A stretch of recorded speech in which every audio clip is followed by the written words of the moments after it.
The hostess looked at me with sympathy before my daughter-in-law smiled and said, "Security will escort her out." That was the moment I realized I had never been invited to the family dinner at all. I wish I could tell you those words stopped hurting with time, but some memories never become lighter. They simply become quieter. The evening had begun with hope. Andrew had called me 3 weeks earlier, his voice cheerful in a way I had not heard for months. "Mom," he had said, "we are putting together a special family dinner this Friday. Brittany wants everyone together. You have to come." I marked the date on my calendar immediately. Family dinners had always mattered to me. My late husband believed that no disagreement should ever become more important than sharing a meal together. Even after he passed away, I tried to keep that tradition alive whenever I could. I spent the afternoon choosing a navy dress Henry always said brought out the color of my eyes. Before leaving home, I wrapped a small leather-bound family recipe book I had handwritten over the past 40 years. Every page carried memories of birthdays, holidays, Sunday suppers, and quiet evenings when Andrew was still a little boy sitting at our kitchen table, asking if dessert was ready yet. I thought Brittany might appreciate receiving something that belonged to our family's history. The restaurant overlooked the Chicago River, its entrance glowing beneath elegant bronze lanterns. Valet attendants welcomed arriving guests while soft jazz drifted through the open doorway.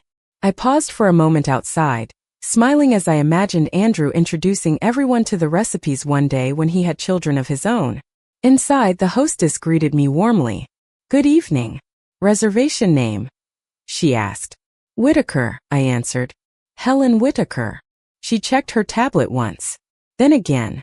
Her smile faded only slightly. "I am very sorry, ma'am. I do not see your name on the reservation." I smiled politely. "It must be under my son Andrew Whitaker." She searched again, then looked back at me with uncertainty. Before either of us could speak again, Brittany appeared from the private dining room wearing an elegant, cream-colored dress and a confident smile. "There you are," she said brightly. For one brief second I believed she had come to clear up the misunderstanding. Instead, she stopped beside the hostess and glanced at the reservation screen. "Oh," she said casually, "that is correct. Helen is not on the guest list." I looked at her, certain I had misunderstood. "Andrew invited me himself," I replied quietly. Brittany folded her arms with perfect composure. "We had to make some last-minute adjustments because the room has limited seating. We decided to keep tonight for immediate family only." Her words settled over me with quiet disbelief. "I am your husband's mother," I answered softly. She gave a small practiced smile. "Please do not make this uncomfortable for everyone." Then she turned toward the hostess and said, "Would you ask security to assist if necessary?" The young hostess looked genuinely uncomfortable, but she nodded reluctantly and spoke into a small radio clipped to her jacket. Moments later, a security employee approached with a calm professional expression. "Good evening, ma'am," he said kindly. "I have been asked to help resolve a reservation issue." He never raised his voice. Neither did I. My eyes searched beyond Brittany's shoulder toward the private dining room. Through the glass doors I saw Andrew seated at the long table surrounded by relatives. Our eyes met for only a moment. I waited for him to stand to wave me inside, to tell everyone there had been a mistake.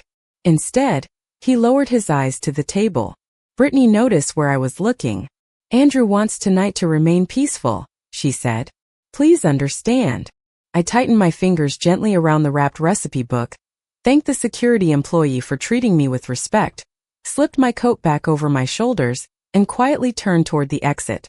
As the restaurant doors closed behind me, I realized the cold evening air felt far kinder than the welcome waiting inside. I stood on the sidewalk for several moments, still holding the recipe book against my chest, as though it might somehow explain what had just happened.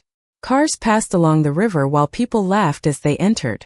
The restaurant, completely unaware that one family had quietly decided its oldest member no longer belonged inside. The security employee opened the front door once more and stepped outside.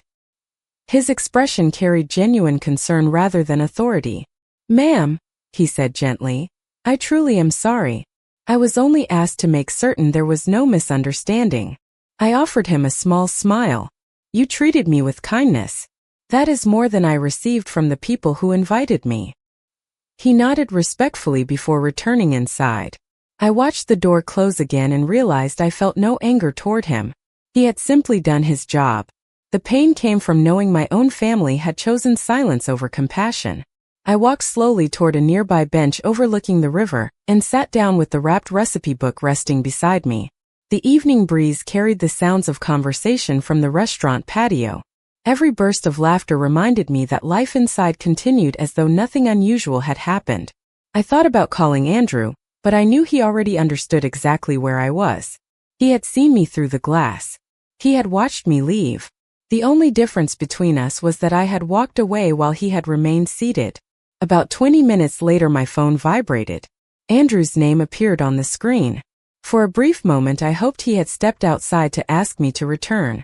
Instead, his voice sounded tired and uncertain. "Mom," he began quietly, "I know this looked bad." I closed my eyes for a second before answering. "Looked bad?" I repeated gently. "Andrew, I was removed from a family dinner." He remained silent. Finally, he spoke again. "Brittany thought there would be too much tension if everyone was together. She wanted tonight to stay comfortable for everyone."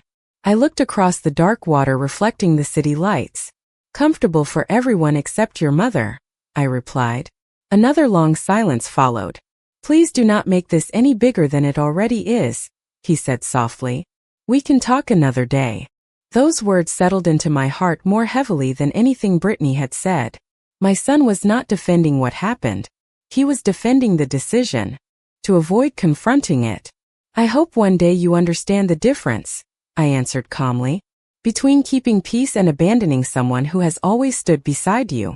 I ended the call without anger and slipped the phone back into my purse. The recipe book remained unopened beside me. Every handwritten page represented recipes Andrew had loved growing up. Chicken noodle soup when he caught the flu in 5th grade. Apple pie every Thanksgiving. Cinnamon rolls every Christmas morning. I had imagined placing that book into Brittany's hands with the hope that one day, she might continue those traditions for another generation. Instead, it rested beside me beneath the evening sky, carrying memories that no longer seemed to have a place at that dinner table. As I prepared to leave, I heard someone call my name from across the sidewalk. I turned and recognized Robert Hayes, one of Henry's oldest friends. He walked toward me with concern written plainly across his face. "Helen," he said quietly, "I saw everything from the parking lot." His eyes moved from the untouched gift in my hands to the restaurant entrance behind us. After a long pause, he spoke words I never expected to hear. "Henry worried this day might come someday, and before he passed away, he asked me to do something if it ever did."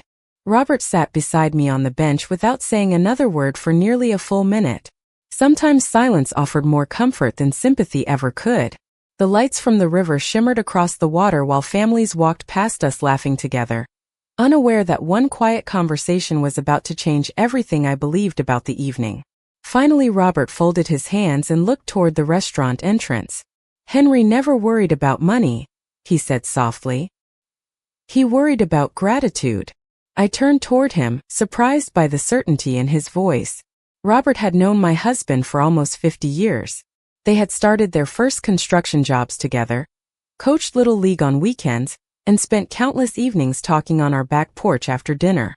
If anyone understood the way Henry thought, it was Robert. "What did he ask you to do?" I asked quietly. Robert reached inside his overcoat and removed a small sealed envelope with my name written across the front in Henry's familiar handwriting.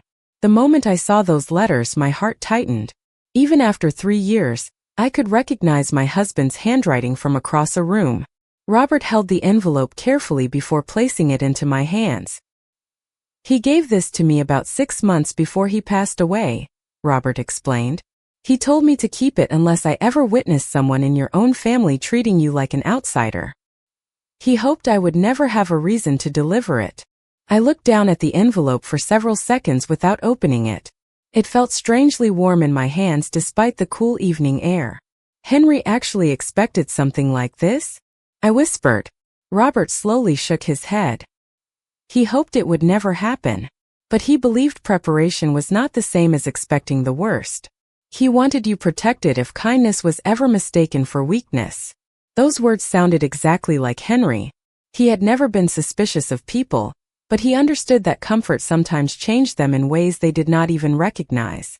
I slipped the envelope carefully into my purse beside the family recipe book and looked back toward the restaurant windows. Through the glass I could see the family dinner continuing. Waiters carried desserts to the private room. Someone raised a toast. Andrew stood beside Brittany while relatives applauded. From the outside it looked like the perfect family gathering. Only a handful of people knew that one chair at that celebration had been intentionally left empty. Robert followed my gaze. "Do you know something else?" he asked gently. I looked back at him. Most of the people inside have no idea where the money for tonight came from. I frowned slightly. Andrew told me he and Brittany had planned everything themselves. Robert offered a quiet smile that carried more sadness than amusement. "That is what they believe." He explained that years before his death, Henry had created a family investment fund using savings from decades of careful planning. Every consulting project, every annual bonus, every dollar they chose not to spend on unnecessary luxuries had quietly built that account. Henry's dream had been simple. He wanted Andrew to enjoy opportunities without carrying the same financial burdens we had faced when we were young. Robert continued speaking in the same calm voice. When this dinner was planned, a significant portion of the private dining expenses was quietly paid through that family fund. Henry arranged it long ago. He wanted important family milestones to bring people together, never realizing one day they might be used to push you away. I sat perfectly still as his words settled into my thoughts. The elegant room where I had just been denied a place had been partially paid for through sacrifices Henry and I made together over decades. Suddenly the recipe book resting inside my purse felt different. It was no longer the only gift I had tried to bring that evening. My entire life had quietly helped create the celebration from which I had been excluded. Robert stood slowly and adjusted his coat. "There is one more person you need to see," he said. Henry trusted attorney Charles Bennett with everything connected to that fund. I believe it is time you hear the rest of the story from him. I looked once more at the glowing restaurant windows before rising beside Robert. For the first time that evening, I no longer wondered why I had been asked to leave. I began wondering why Henry had prepared so carefully for the possibility that one day I would. Robert drove me home that evening without either of us feeling the need to fill every mile with conversation. The city lights slowly disappeared behind us, replaced by the quiet neighborhoods where Henry and I had spent most of our married life. When we reached my house, I invited Robert inside for a cup of coffee. He accepted with the familiar smile of an old family friend who had crossed that front porch more times than either of us could remember. Everything inside looked exactly as Henry had left it. His favorite reading chair still faced the fireplace. The framed photograph from our 40th wedding anniversary remained on the mantel. Even the old grandfather clock continued marking each hour with the same gentle chime. That had become part of our daily lives. I placed the wrapped recipe book beside my purse on the dining room table before carefully removing the sealed envelope Robert had given me. For several moments I simply looked at Henry's handwriting. It felt as though opening the envelope meant hearing his voice one more time, and I wanted to be ready for whatever he had chosen to say. Robert quietly stirred his coffee but never rushed me. Finally I broke the seal and unfolded several neatly arranged pages. The first was a handwritten letter. "My dearest Helen, if you are reading this, then someone I trusted has decided that the time has come for you to know what I prepared. I sincerely hope this letter never becomes necessary. My greatest wish has always been that our family remembers love before pride and gratitude before comfort. If that has changed after I am gone, I want you to remember one thing above everything else. You have never been a burden. You have always been the foundation." Tears filled my eyes, but they were not tears of despair. They came from hearing Henry remind me of something I had almost forgotten after the events of that evening. I continued reading. Henry explained that years before his illness, he had established a family legacy fund using decades of careful savings, investment income, and consulting work that neither of us had ever discussed outside our home. He wrote that every contribution represented ordinary choices made together. We drove older cars a little longer. We postponed vacations. We repaired things instead of replacing them. None of those sacrifices had ever felt difficult because we believed we were building security for Andrew's future.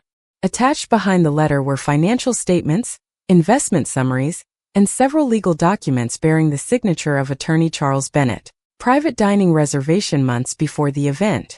Another payment supported renovations completed the previous year, after the restaurant experienced financial difficulties. I looked up at Robert in disbelief. You mean Henry and I helped keep that place open? He nodded slowly. Without realizing it, yes. Charles managed everything exactly as Henry instructed. My eyes returned to the letter. Henry had written another sentence beneath the financial records. Generosity should never become invisible. Not because people owe us praise, but because forgotten sacrifice often leads people to mistake blessing for entitlement. The room became perfectly quiet. I thought about Brittany standing confidently beside the hostess while asking security to escort me away. I thought about Andrew lowering his eyes instead of standing beside his mother. Then I looked around the home Henry and I had built through patience rather than luxury. None of it filled me with anger anymore. Instead, it filled me with clarity. Robert finished his coffee and placed the empty cup in the sink before reaching for his coat. Call Charles tomorrow morning, he said gently. Henry trusted him with the rest of the story. I believe you are finally ready to hear it. After Robert left, I folded Henry's letter with great care, placed it back inside the envelope beside the financial documents, and rested my hand quietly on top of it. Somewhere between leaving that restaurant and sitting alone in my own dining room, I realized the evening had stopped being about humiliation. It had become the beginning of a truth my husband had patiently protected long before any of us knew we would need it. The next morning I woke before sunrise, not because I had slept well, but because my mind had finally stopped searching for explanations. Henry had already left them for me. I brewed a pot of coffee, opened the kitchen curtains, and watched the first light settle across the backyard he had loved so much. The envelope remained on the table exactly where I had placed it the night before. Beside it rested the family recipe book I had never been able to give Andrew and Brittany. Somehow both seemed connected. One represented the family we had built. The other represented the future we had hoped to pass on. At precisely 9 o'clock I called Charles Bennett. He answered with the calm, steady voice I remembered from every legal meeting Henry and I had attended over the years. "Good morning, Helen," he said. "I was expecting your call." I smiled faintly. Henry planned farther ahead than I ever realized. Charles paused before replying. He always hoped his preparations would never be needed. We agreed to meet that afternoon. His office had not changed since my last visit with Henry. The polished walnut desk, the framed landscape paintings, and the shelves lined with leather-bound law books all carried familiar memories. Charles greeted me warmly and invited me into the conference room, where a neatly organized file already waited beside 2 cups of coffee. I handed him Henry's letter along with the financial records Robert had given me. He reviewed each page carefully before folding his hands. "Everything here is exactly as Henry intended," he said. "He wanted you to understand every detail before any future decisions were made." Charles opened the larger file and slid several documents across the table. They contained records of the family legacy fund from the day it had been established until the present. Every contribution had been carefully documented. Bonuses Henry earned during consulting projects. Investment earnings that were quietly reinvested. Savings from years when we deliberately lived below our means. Looking through the pages felt like reading the financial history of our marriage. Every sacrifice had been recorded with quiet precision. Charles then turned to another section of the file. "These are the recent distributions," he explained. I recognized the riverfront restaurant immediately. The private dining reservation had indeed been paid in large part through the family legacy fund. Renovation assistance had also been provided the previous year through a structured investment arranged under Henry's instructions. There were additional entries I had never seen before. Assistance with Andrew's first home. Support during a difficult year when his business struggled. Contributions that allowed opportunities to remain available without placing unnecessary financial pressure on him. Henry had protected our son in more ways than I had ever known. Charles looked at me with quiet understanding. "Your husband never wanted Michael to feel indebted," he said. "He wanted him to feel supported." He reached into the folder and removed one final document bearing Henry's signature. "This is the provision he considered most important." I read each line slowly. The family legacy fund would continue exactly as planned, but every future voluntary distribution required my personal written approval. Henry had added one additional instruction in his own handwriting. If Helen is ever intentionally excluded from family life or treated without basic respect, I ask that all future discretionary assistance pause until she alone decides otherwise. I looked up from the page, surprised by how peaceful I felt. Charles smiled gently. Henry was never trying to punish anyone, he said. He simply believed generosity should never exist where respect has disappeared. Those words settled into my heart with remarkable clarity.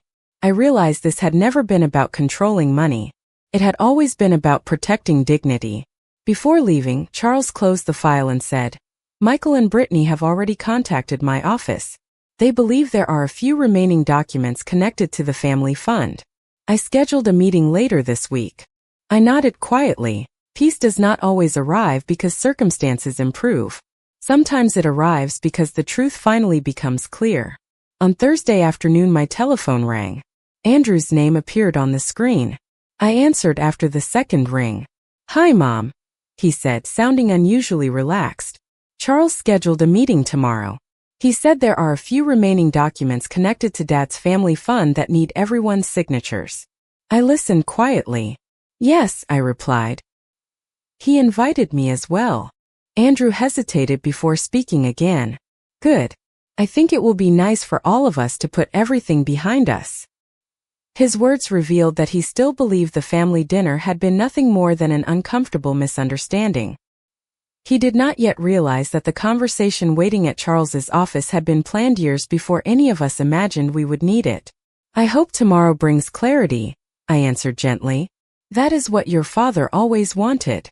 After the call ended, I opened the envelope once more and reread the final page of Henry's letter. His handwriting remained steady until the very last sentence, though expecting little more than routine paperwork. Andrew walked over and gave me a brief hug. "I am glad you came," he said. "Once we sign everything, I think we can finally move forward." I smiled kindly but said nothing. Some truths needed to be heard before they could be understood. Charles entered carrying a thick leather file and welcomed each of us before taking his seat at the head of the table. He waited until everyone settled before opening the folder. "Thank you all for coming," he began calmly. "Before we review the remaining administrative documents, there is one matter Henry Whitaker instructed me to address if specific circumstances ever arose." Brittany glanced toward Andrew with mild curiosity. Andrew leaned forward slightly, expecting another routine explanation about the family fund. Charles removed a sealed letter bearing Henry's signature and placed it carefully on the table without opening it immediately. The room became unusually still. No one reached for the coffee. No one turned another page. Even the ticking clock on the conference room wall seemed louder than before. I rested my hand lightly on the envelope already inside my handbag, knowing exactly what Charles was about to reveal. Across the table, Andrew looked from the letter to me with growing uncertainty, while Brittany remained composed, completely unaware that the story she believed had ended at the restaurant was only now reaching the moment Henry had prepared years in advance. Charles unfolded Henry's letter with deliberate care, allowing the quiet in the room to settle before reading the first line. His voice remained calm and measured, carrying none of his own opinions, only the words my husband had written years earlier. "To my family. If this letter is ever read aloud, then circumstances have unfolded in a way I sincerely hoped would never happen. Before anyone responds, I ask only one thing. Listen with the same patience Evelyn showed you throughout her life." No one moved. Andrew lowered his eyes toward the polished conference table while Brittany sat perfectly still with her hands folded together. Charles continued reading. Henry wrote that every dollar placed into the family legacy fund represented ordinary sacrifices made over many decades. It was never intended to purchase loyalty or create obligation. It existed because parents naturally hoped to make life a little easier for the next generation. However, he believed generosity should never continue without gratitude, and kindness should never become permission for disrespect. Charles placed several financial records on the table where everyone could see them. One by one, he explained each document. The assistance for Andrew's first home. The support during the difficult years when Andrew's business struggled. The investment that helped preserve the riverfront restaurant after financial setbacks. The payment covering much of the private dining event held only days earlier. Every record traced directly back to the family legacy fund Henry and I had quietly built together. Andrew leaned forward slowly, studying each page with growing disbelief. I thought these were separate investments Dad managed years ago, he whispered. Charles nodded gently. Your father managed them with your mother's full knowledge and support. They were built together over an entire lifetime. Andrew looked toward me with an expression that seemed to search for words he could not yet find. Brittany finally broke the silence. I honestly did not know, she said quietly. Andrew always told me his father had handled those financial decisions. There was no anger in Charles's reply, only clarity. That is exactly why Henry documented everything so carefully. He believed assumptions should always give way to facts. Charles opened another folder and removed the final legal document. There is one additional provision your father considered essential, he explained. All future discretionary assistance from the Family Legacy Fund, including support for future property purchases, business opportunities, educational assistance, or similar voluntary distributions, requires Helen's written approval before any funds are released. Brittany looked from the document to me, her confidence fading for the first time since I had entered the office. Andrew remained silent, carefully rereading the pages in front of him. Charles continued reading Henry's final handwritten instruction. If Evelyn is ever intentionally excluded from family gatherings, publicly humiliated, or treated as though she no longer belongs within her own family, I ask that every future discretionary benefit remain suspended until she alone decides that respect has genuinely been restored. The room became completely still. Even the soft sound of the air conditioner seemed unusually loud. I reached into my handbag and quietly placed the wrapped family recipe book beside Henry's letter. Neither Andrew nor Brittany had seen it since the evening of the dinner. Andrew recognized it immediately. You brought that for us, he said softly. I nodded. It was supposed to become part of your home. My voice remained calm. Instead, it came back to mine unopened. No accusation followed those words. I simply stated the truth. Somehow that quiet honesty carried more weight than anger ever could have. Charles closed the folder and folded his hands. Henry never designed these provisions to embarrass anyone, he said. He wanted every future decision to rest upon respect rather than assumption. I looked across the table at my son and my daughter-in-law. Neither of them appeared defensive anymore. They looked thoughtful, uncertain, and perhaps for the first time since that evening, willing to see the difference between excluding someone from a dinner and making them feel excluded from a family.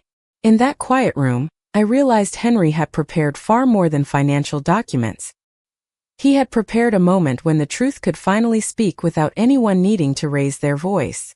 When Charles finished speaking, no one reached for the documents immediately.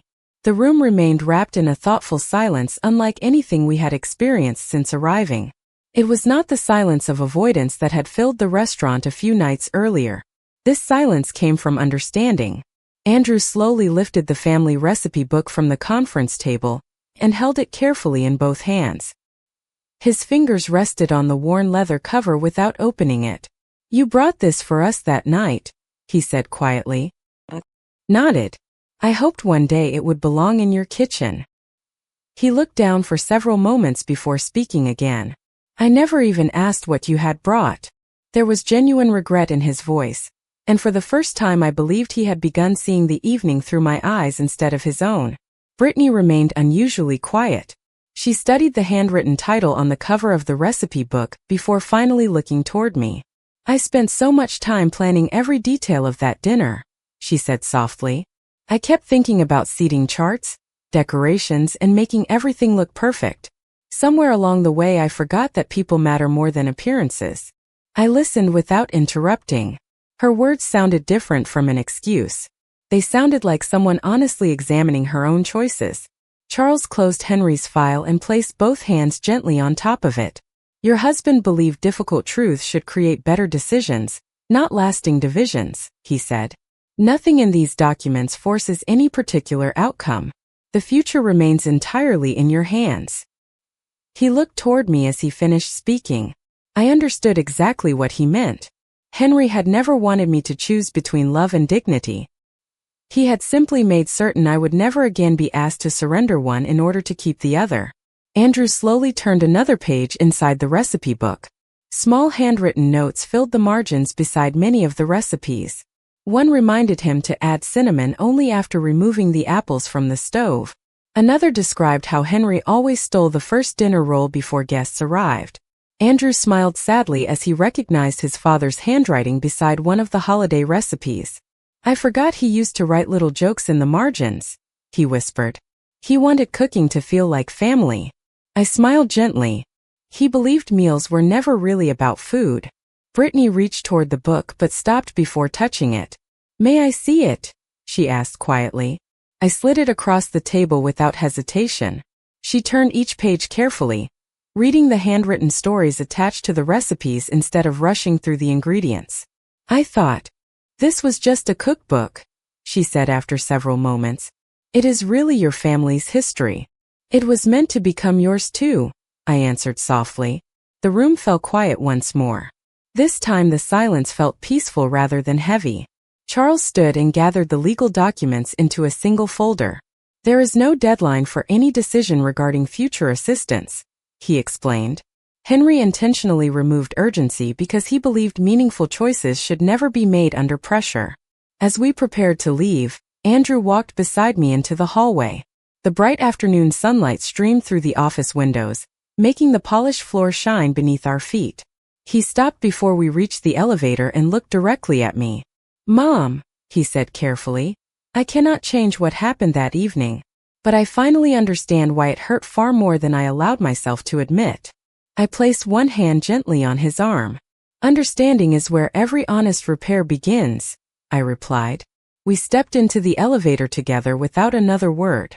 As the doors quietly closed, I realized that Henry's greatest gift had never been the family legacy fund or the carefully written legal documents. His greatest gift had been creating one final opportunity for the people he loved to choose respect, while there was still time to rebuild what pride had nearly allowed them to lose. The weekend passed quietly, giving each of us time to reflect on everything Henry had carefully arranged long before any of us realized why it might matter. I did not receive dramatic apologies or emotional speeches. Life rarely unfolds that way. Instead, healing arrived through small choices made one at a time. Early Monday afternoon my doorbell rang. When I opened the door, Andrew stood on the porch holding the leather recipe book in both hands. Brittany stood a few steps behind him, her expression calm and thoughtful rather than guarded. Neither of them spoke immediately. Finally Andrew looked at me and said, "Mom, I brought this back because I think it should only come into our home if you are the one who places it there." His words carried a sincerity I had not heard in a very long time. I invited them inside, and we sat together at the same dining room table where Henry and I had shared thousands of ordinary meals over the years. Sunlight streamed through the kitchen windows, falling across the handwritten recipes and the letter Henry had left behind. Brittany looked around the room before quietly speaking. "I spent so much time trying to create the perfect family image that I forgot a family is built by the people sitting at the table, not by how the table looks." I appreciated her honesty because she did not try to defend what had happened. She simply accepted responsibility for it. Andrew reached into his jacket pocket and placed a folded reservation card on the table. It was the printed confirmation from the riverfront restaurant. "I kept this because I wanted to remember that one terrible decision can begin with one careless choice," he said. "I should have stood up the moment I realized you were not being welcomed. Instead, I chose silence."